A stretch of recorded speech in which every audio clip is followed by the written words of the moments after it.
How easy is it to get up in the morning when you know you're not doing all that it takes? It's not very easy at all. You can just lay there awake thinking, oh, what's a few more minutes in bed? It won't matter much anyway. Wrong. It does matter. It will matter. Now, how easy is it to get up in the morning when you're pouring it on, doing the best you can, anxious to get going, make progress toward your dreams? It's a whole different story. When you're resting to renew your reserves, it's much different than resting to avoid your day. When you're psyched up and excited for your life, when you're excited for what you've planned to accomplish for the day, it's amazing you'll wake up before the alarm clock even tries to startle you awake. Your successes fuel your ambition. Your successes give you extra energy. Your successes pave the way for more successes. It's the snowball effect. With one success, you're excited to meet another, and another, and another.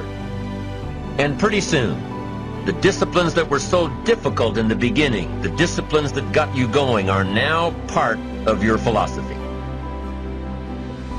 How do you know when you're successful? Do you have to be a millionaire? No. All we ask of you is that you earn all you possibly can. If you earn $10,000 a year and that's the best you can do, that's enough. God and everything else will see to it that you're okay. The key is to just do the best you can. If it's $10,000 a year, wonderful. If it's $100,000 a year, wonderful. If it's $1 million a year, wonderful. It doesn't matter $10,000 a year or $1 million a year. It doesn't matter as long as you've done the best you possibly can. Earn the most you possibly can. Be the most you possibly can. And here's why. The essence of life is growth. The essence of life is growth, to do the best you can. And here's what's interesting. Humans are the only life form that will do less than they possibly can. Humans are the only life form that will settle for less. Every other life form except human beings strive to its maximum capacity. How tall will a tree grow? Approximately. As tall as it possibly can. You never heard of a tree growing half as high as it could. No, trees don't grow half. Trees send their roots down as deep as possible, stretch their limbs up as high as possible, produce every leaf possible and every fruit possible. As a matter of fact, you never heard of a human physically growing half. We keep growing until we're done. Now that's a part of life we can't control. It's genetically coded. And that's probably why we keep growing till we're done. Because we can't control that part. It's the rest of our growing that we control. The growing of our minds, the expansion of our minds, that we can control. And that's what tends to get away from us. All life forms inherently strive to their max except human beings. Now, why wouldn't human beings strive to their maximum possibility? Here's why. Because we've been given the dignity of choice.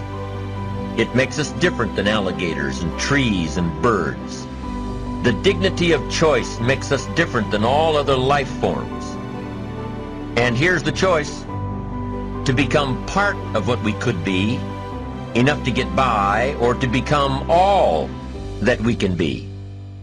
My best advice for you is to choose the all. Earn all you can, make all the friends you can, read as many books as you can, develop as many skills as you can, see as much as possible, do as much as possible, make as much fortune as possible, give as much of it away as possible. The max. There's no life like it.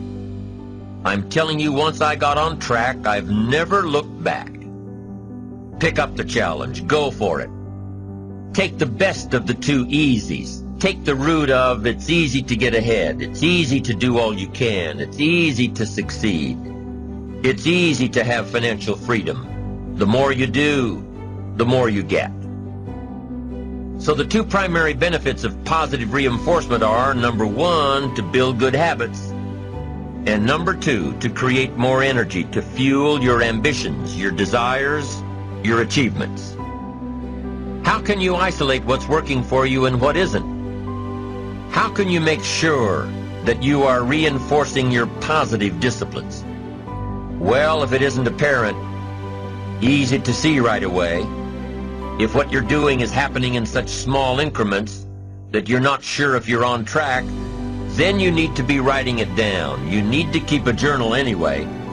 But if you really aren't sure that what you're doing is making measurable progress, you need to keep a written record. You need to write down everything that may be relevant in your day. What you did, who you saw, what you felt, how it may or may not affect you now and in the future. The best way to track your activities of the day is to write them down. The best way to track your activities of the week is to write them down. The best way to analyze your progress through the year is to have written it down. Why? So you can look back on it. Because by keeping a written record of your life, you will be more accountable. By putting into writing the action steps that you have planned, you will easily see what works and what doesn't. Most people just try to get through the day, never writing anything down, never keeping track of their progress along the way, never really knowing if they are doing all they can to reach their goals, to drive their ambition. But gifted people learn to get from the day. They don't let a day end without picking up some valuable experience, some emotional content, some idea that may positively affect their future. To get the most from a day, to learn the most from a day, you need to be able to reflect on the day. And how can you reflect on a day unless you record it in history?